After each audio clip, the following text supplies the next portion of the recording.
Hi everyone, my name is Afsa Server, and today I'll be discussing stress testing for stable angina, a crucial diagnostic tool for coronary artery disease.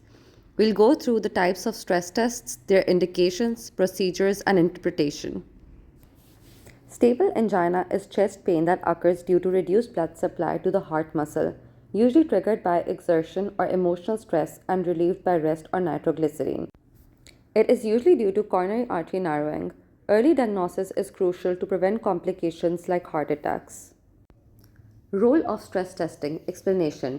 Stress testing helps in diagnosing coronary artery disease in patients with chest pain, assessing the severity of ischemia and predicting heart disease risk, guiding treatment, deciding if the patient needs medication, lifestyle changes, or further tests like angiography.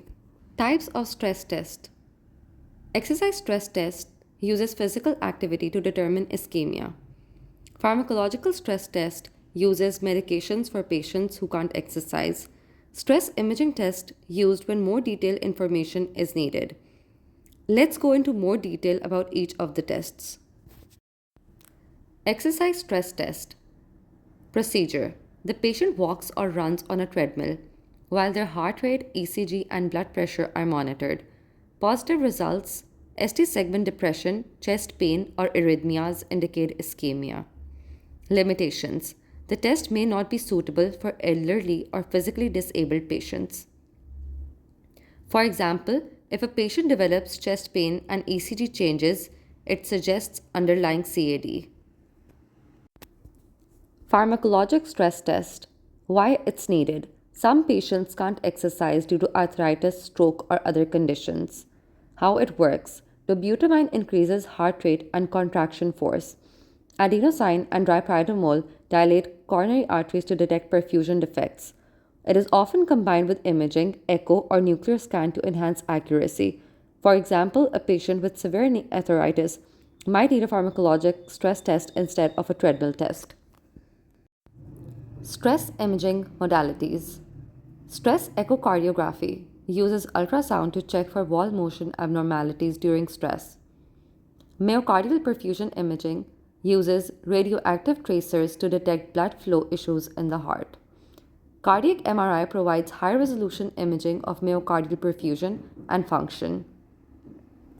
Imaging tests are more accurate but more expensive than basic treadmill testing. Interpretation of results. Explanation.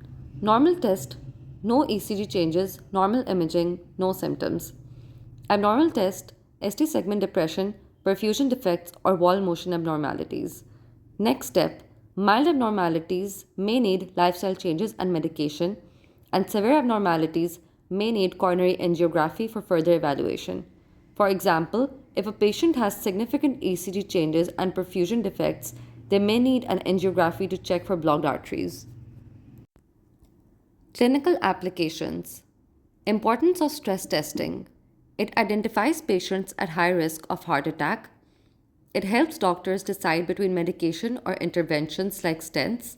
It guides rehabilitation and lifestyle modifications. For example, a high-risk patient might need a stent while a low-risk patient may only need medication and dietary changes. In conclusion, stress testing is a crucial tool in diagnosing and managing stable angina. Exercise and pharmacologic tests help identify ischemia, and imaging tests provide further accuracy. Based on results, patients may need lifestyle changes, medications, or further interventions. Detecting angina early can prevent serious complications like heart attacks.